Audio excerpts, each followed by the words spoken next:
When you fear even to pray, when you fear to speak out,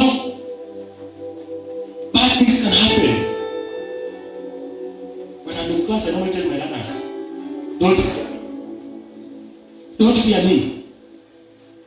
Don't fear even your parents. Respect them. Kwa sababu utawaokopa na kitu kinafanyika kibaya hata kuambia. Bwana Yesu asifiwe. Uongo unaleta hofu. Ni Mungu ambaye tunaokopa peke yake. Lakini uongo ukiwa ndani yetu hatuwezi kuomba. When people are praying, you are very busy there just listening. Wewe unasikiza tu wale wakiomba and then they get breakthrough. But because of fear, I don't know how to pray. You remain there. Mark time. The devil uses fear to sabotage Christians.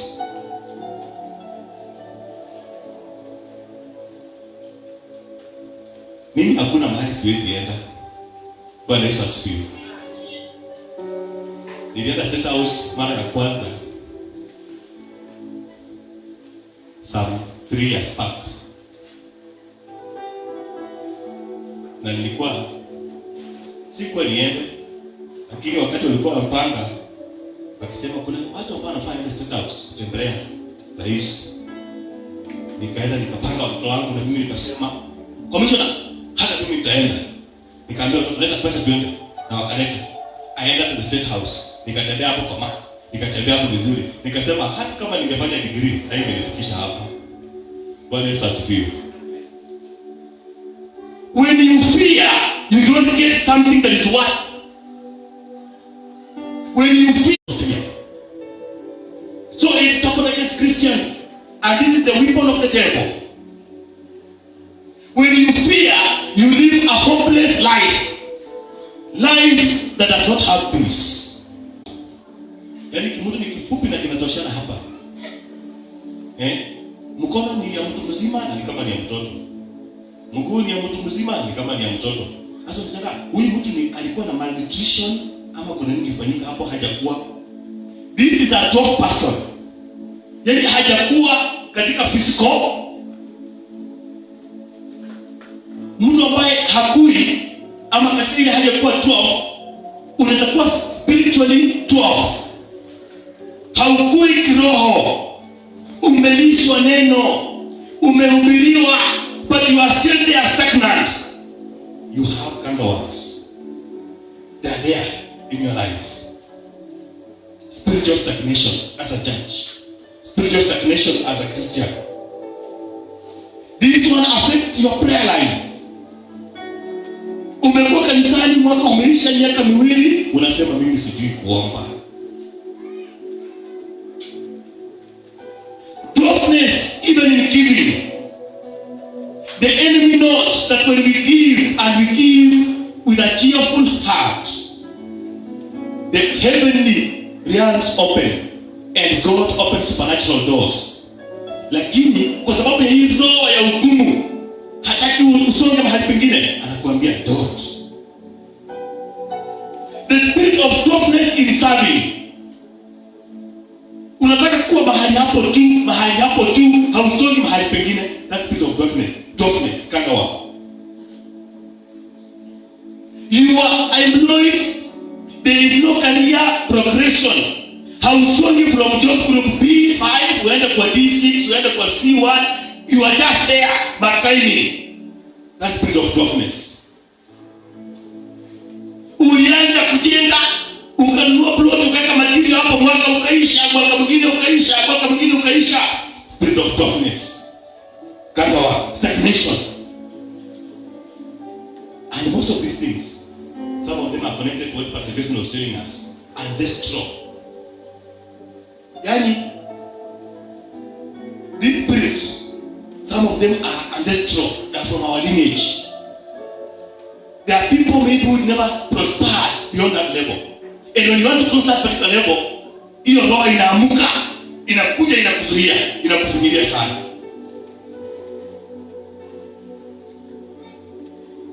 Darkness even in marriages, darkness even in our church, darkness in businesses, darkness even in our academics. Our kids are not scoring good grades. Umekaa hapo tu. Mama wewe unajua. Unajua nini? Unajua na mmekaa na mtu class 11 weeks amepata A na wewe unakuja na E. Same teachers, the same class. Not here in Oasis. Bwana Yesu asifiwe. Hiyo tunakataa spirit of darkness. Wakipata A pia kama tunapata nini? Haujasema hiyo? Wakipata A tunapata nini? Sawa sawa? Yes. Because this way we are going. Bwana Yesu asifiwe. We don't want spirit of darkness. Mark timing in sin where we are. And the Bible says, the Lord will restore all the years that has been eaten by the locust. The Bible says, if you repent, He will bring about restoration. What is causing this multitude of problems in our lives? It is because we are not hearkening unto the voice of God. Hatusikizi neno la Mwenyezi Mungu. Hatufuati maandiko vile anasema. Hatutaki kutubu dhambi zetu. And therefore, He does not listen to what we are saying. But if we repent our sins, He will bring about the restoration. Acts chapter 3, verse 19 to 21. The Bible says in Jeremiah 15:19 that the Lord will wipe out our shame. Kimtai has talked about this one. The Lord will wipe out our shame. You can see this shame of a servant of God jumping through the window to enter his house because he's unable to pay chilingi bill. This is a shame. The Lord will wipe out our shame. Bwana Yesu asifiwe. Shame of having bad locks on our doors. Hatutafungiwa nyumba tena. Hiyo aibu anatuondolea. The shame of delayed marriages, He will do away with it. Anatuondolea. Dada zetu wataoleka, ndugu zetu wataoa, watakuwa na nyumba nzuri, watakaa na amani katika jina la Yesu.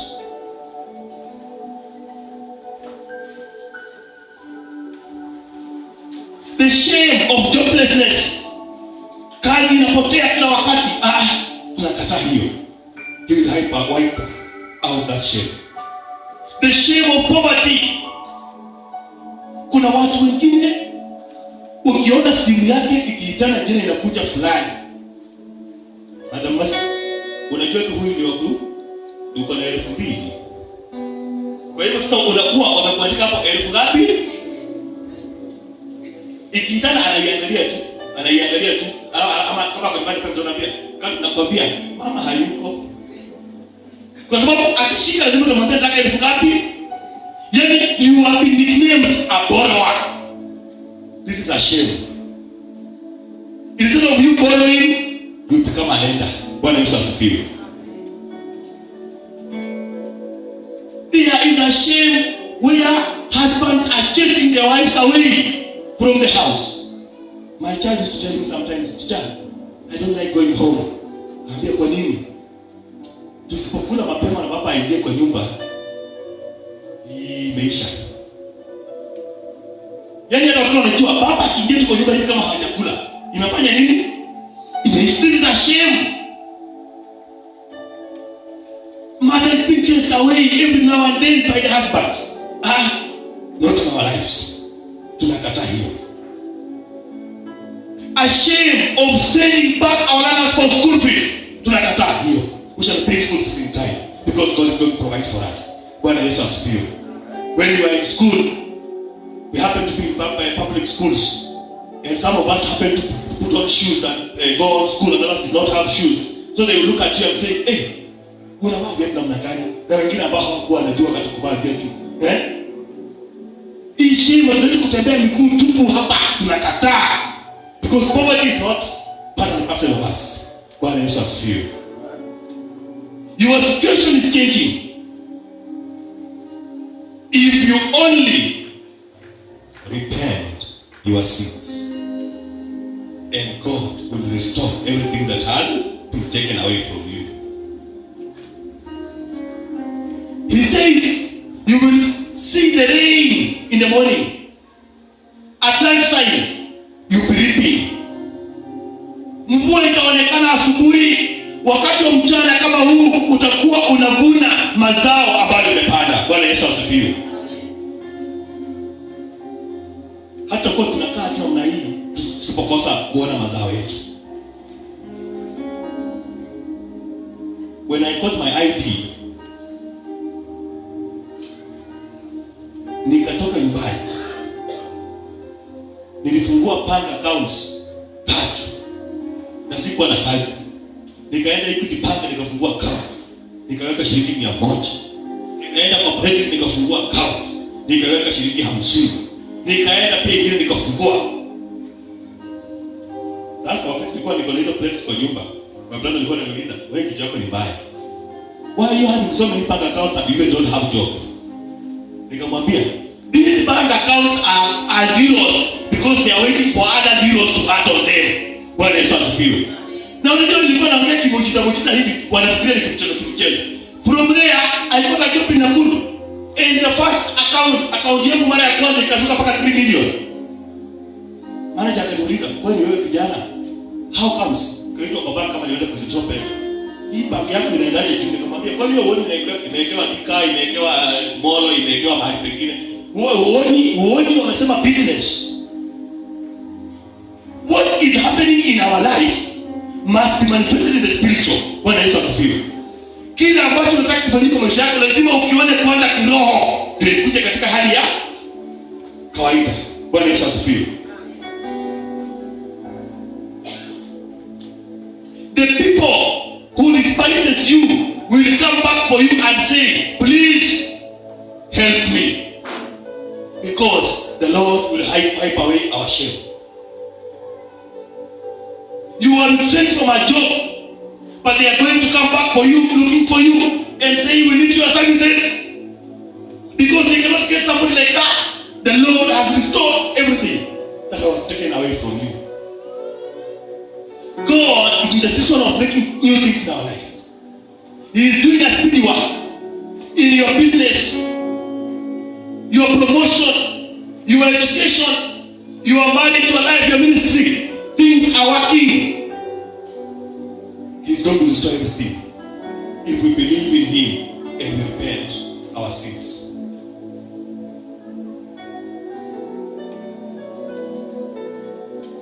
Restoration will only come if we have perfection and completeness. Bwana Yesu asifiwe. There are numerical figures in the Bible. There are numerical figures and symbolic in the Bible. Nikifunza wakati mwingine nikifunza hata somo la dini, nawaambia pia wasiona hata hesabu hapo ilikuwa Yesu ndiye alikuwa kwanza kumultiply mkate na kuleta wine na kutengeneza vitu vingine. It was biblical. Kwa hiyo hesabu ilianzia hapo kwa Biblia. Bwana Yesu asifiwe. And number 7 in the Bible means perfection. Number 10 means completeness. So if you take 7, you add 10, or you take 7, you add 0, it becomes 70. Therefore, 70 means completeness and perfection. Bwana Yesu asifiwe. When God restores everything in our life, we become complete and we become perfect. Bwana Yesu asifiwe. We become spiritual. The spiritual perfection that is coming.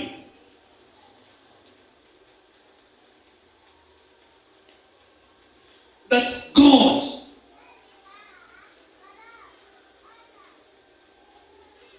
allowed the people of Israel to stay in the wilderness. They were sent to Babylon for 70 years in Jeremiah 25, verse 11 to 12. Judah was in Babylon for 70 years. Daniel chapter 9, verse 1 to 3. God appointed 70 laborers to serve in the mission of 70. Luke chapter 10, verse 1 onwards. The elders were appointed by Moses. They were 70 in number. Numbers chapter 11, verse 16. Israel spent 70 years in captive in Babylon. Jeremiah 29 verse 10. Terah, father to Abraham, had his first male child at the age of 70 years. Therefore, 70 means completeness. One is as few. Jesus gave the parables of the 70 during his teachings. 70 means to restore, to bring back things that has been eaten away by the cankerworms, the locust, the hoppers, caterpillars, among others. It doesn't matter even today. You are not even driving anything, including a car.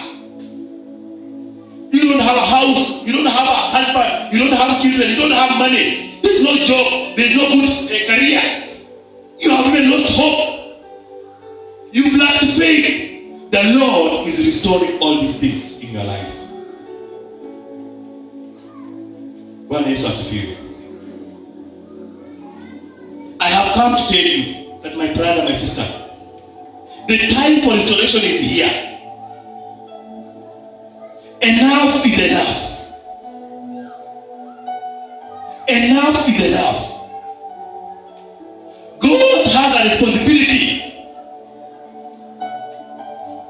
He visited the Adam and Eve while they were in the Garden of Eden. He will also visit you when he serves you. God told the Israelites that they will be free after some time.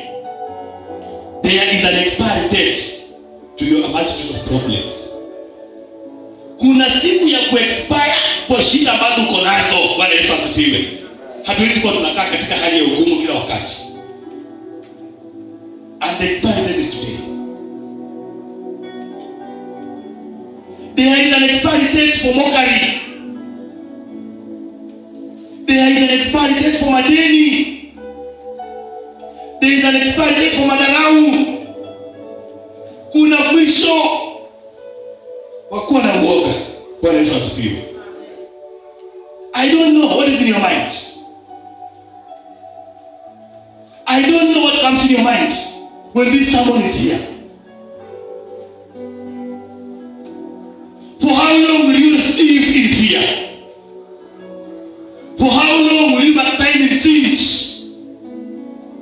For how long will you accept people to keep on wanakudharau kila wakati?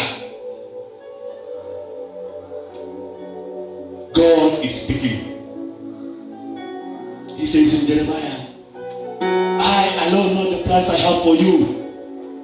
Plans for prosperity, for the future that you're hoping for. He tells Abraham, I will change your name. I will keep covenant with you. You will be a father of great nation. What he was expecting from Abraham was for him just to listen to the voice of God. Bwana Yesu asifiwe. Tunasikia sauti ya nani? Kama sisi wa Kristo tunachukua na kufanya. Jambo la kwanza, lazima tuwe watu wa kuomba. Pastor Dickson alikuwa akisema hapa, omba wewe mwenyewe. Usingoje mtu mwingine akugilaite moto ya kuomba. Pray, pray, pray. God is personal. Bwana Yesu asifiwe. Mungu ni wa mtu mmoja. God is personal. Therefore, as a Christian, make a personal relationship with God. Tengeneza uhusiano wako na Mungu uwe sawa sawa. Bwana Yesu asifiwe.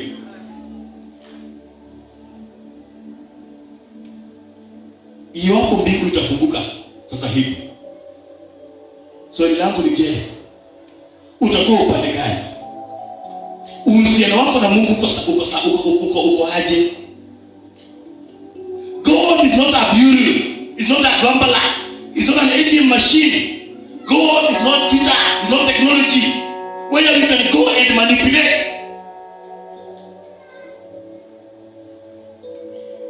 God is God. And he needs us to make personal relationship. Bwana Yesu asifiwe. Ukitaka pesa hapa taifa sako, sijui kama inafanya siku ya Jumapili kama hii, but if you have an ATM card, kama ni bank utapata. Si ni kweli? Jumapili haitakuzuia. Because you can go and manipulate the machine and get what you want. But for you to be in a relationship with God, you must know God at personal level and make Him your personal Savior. Prayer is not telling God all your problems. Psalms 100, the Bible says, shout unto the Lord and give thanks. Ni vizuri kushukuru Mungu. Si kila wakati unaenda kumwambia shida ambazo uko nazo. Anazijua. Our brother alisema hapa kwamba when you see some of us dance, you don't understand our history. When Yesu asifiwe.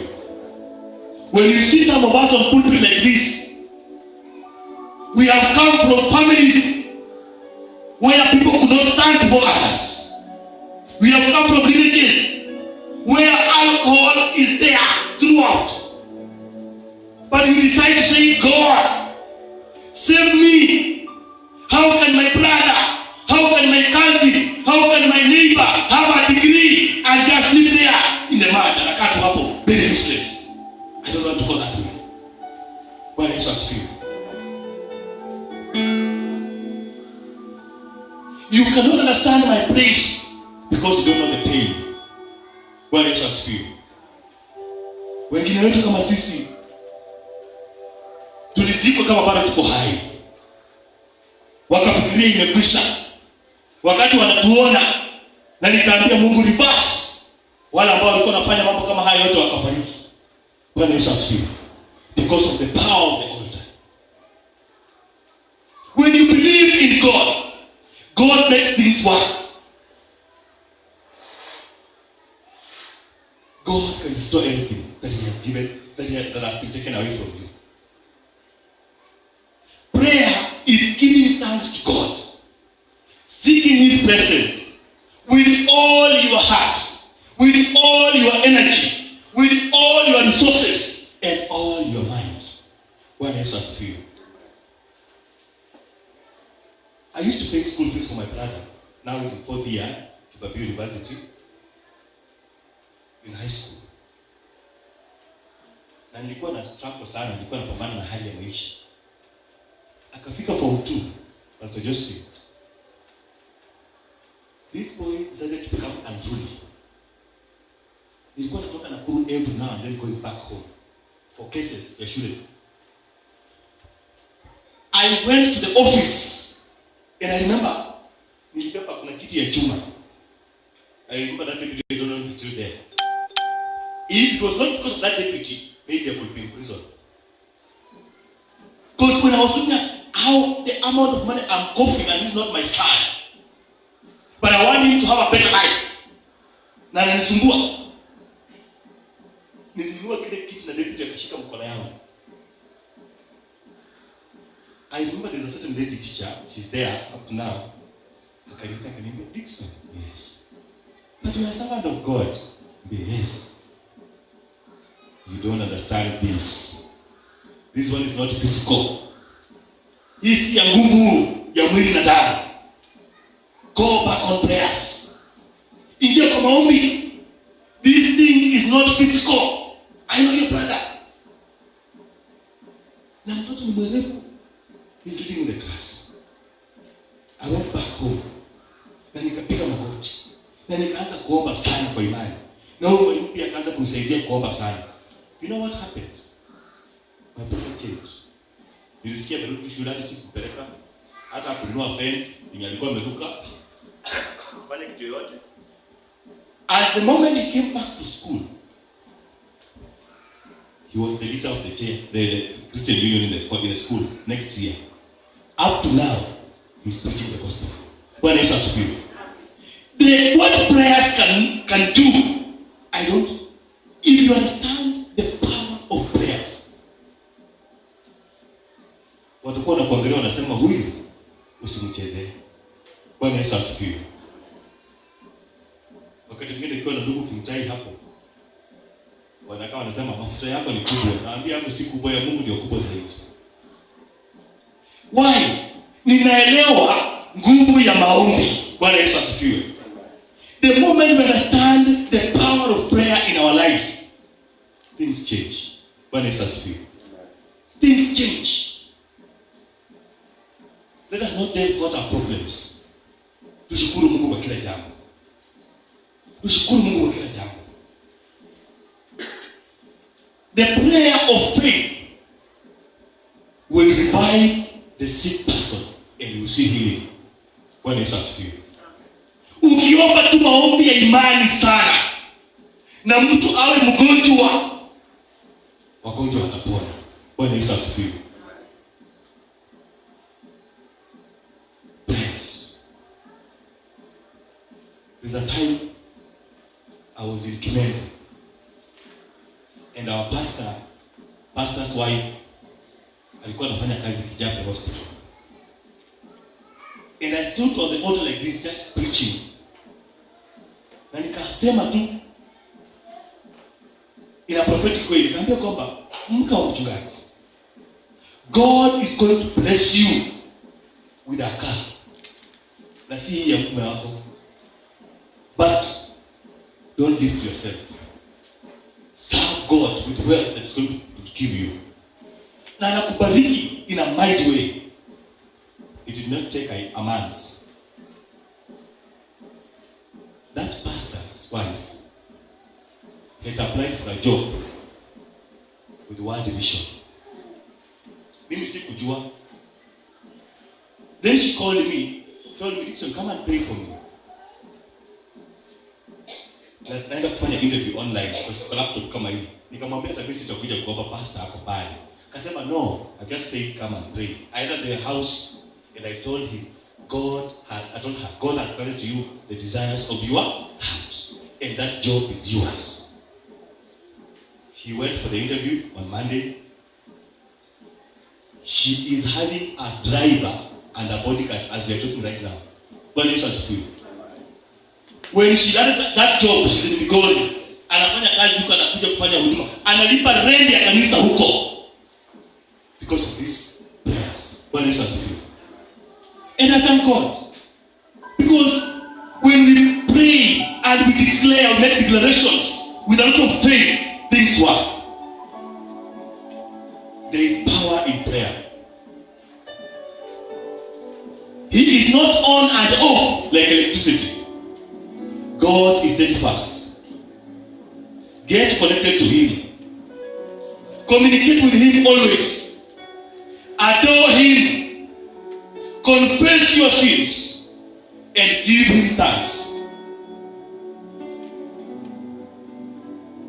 He will restore everything that has been taken away from you. Ujumbe huu Mungu alikusudia sisi ambao tuko mahali hapa tusikie. Sijajua ni nini ambacho Mwenyezi Mungu amechukua kutoka kwa ama ambacho kimetolewa kwa maisha yako.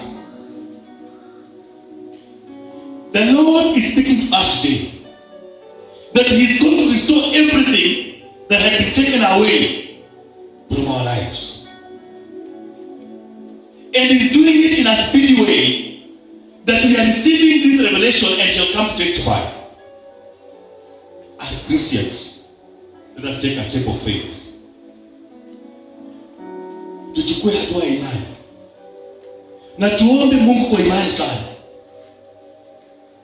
Yale mambo ambayo atatufanyia ni makubwa sana.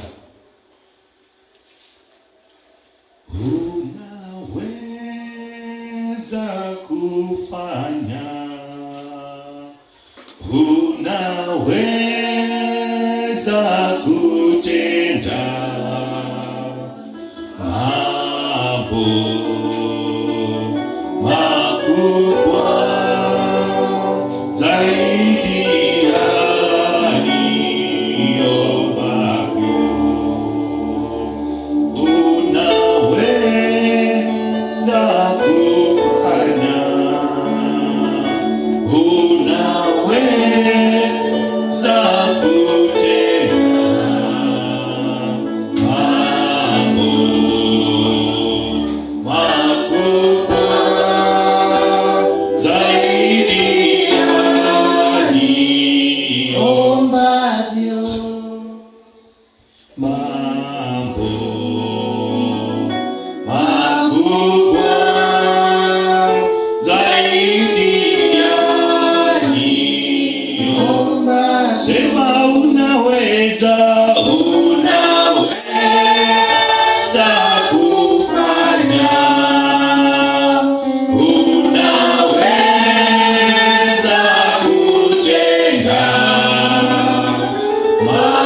wamesimama waambie Mungu kwamba hii na iwachilia hapa siku ya leo.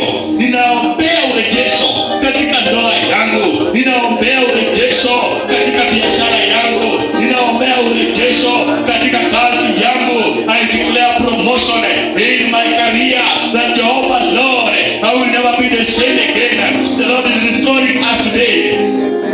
He is the Lord of restoration. He is doing something new in our lives. Yes, Lord. Anafanya mambo ambayo yamezidi ya wanadamu, yale ambayo yamekushinda, weka pale msalabani. Unaweza kufanya Jehova mambo ambayo ni makubwa. Asante kwa biashara ambayo unanipatia, asante kwa kazi Jehova kile, asante kwa sababu umenirejeshea pesa, umenirejeshea jumba nzuri, gari ya amani katika maisha yangu. Asante kwa kurejesha hata watoto wangu katika jina la Yesu Kristo, ya kwamba hawatapotea hata katika kanisa hili. Jehova, unarejesha watoto wetu katika himaya yako, unarejesha waimbaji katika himaya yako, unakataa roho wa darkness katika maisha yetu, unavuta any spirit of darkness in our lives. We are rendering it powerless in the mighty name of Jesus Lord.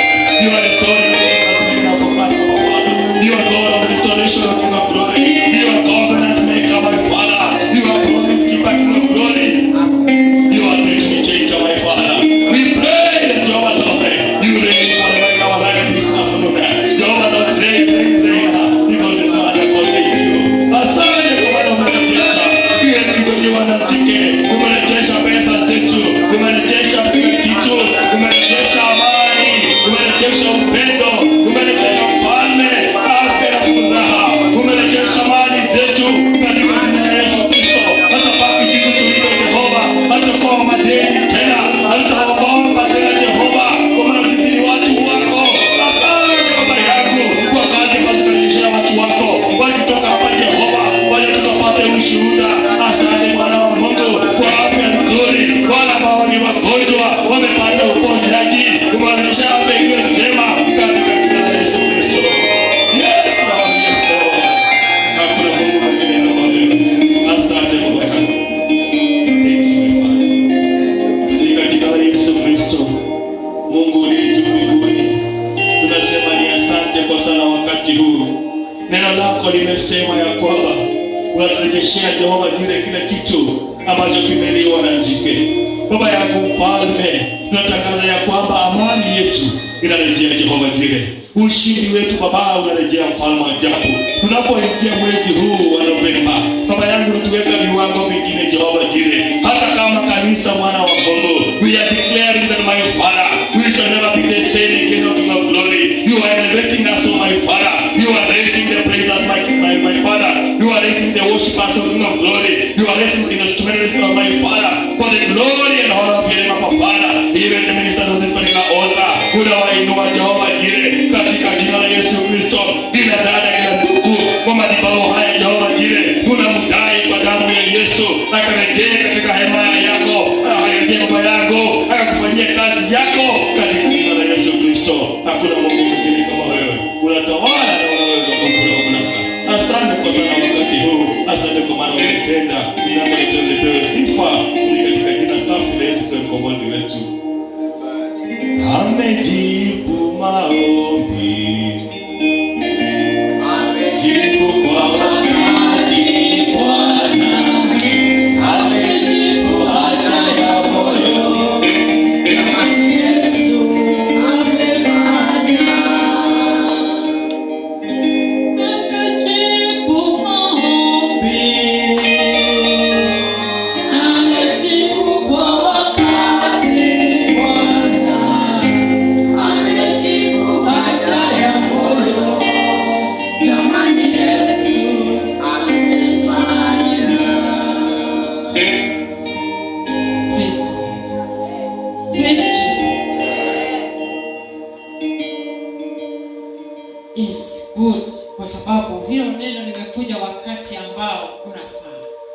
Turejeshewe kwa sababu mwaka unaendelea kuisha. Mengi tunawezekana tumepoteza katika harakati ya kutafuta hapa na pale. Tumuombeni Mungu. As per our theme of the church of the year 2024. Restore, pursue, overtake, and recover. That is 1 Psalms 30 verse 9. 1 Samuel 30 verse. Nataniambia ni verse gani?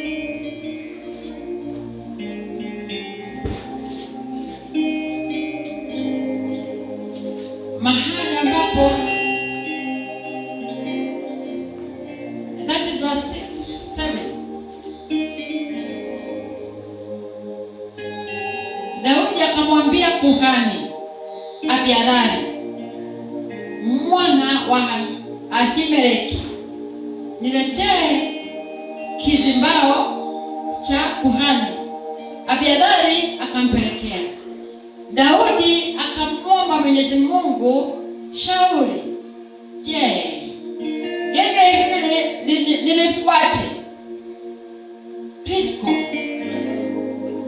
Inawezekana huko katika ile hali Daudi alilokuwa, ile hali ya kuuliza what I have lost, hiki ambacho naona kama kilikuwa changu, naona kama kinaponyoka, nifuate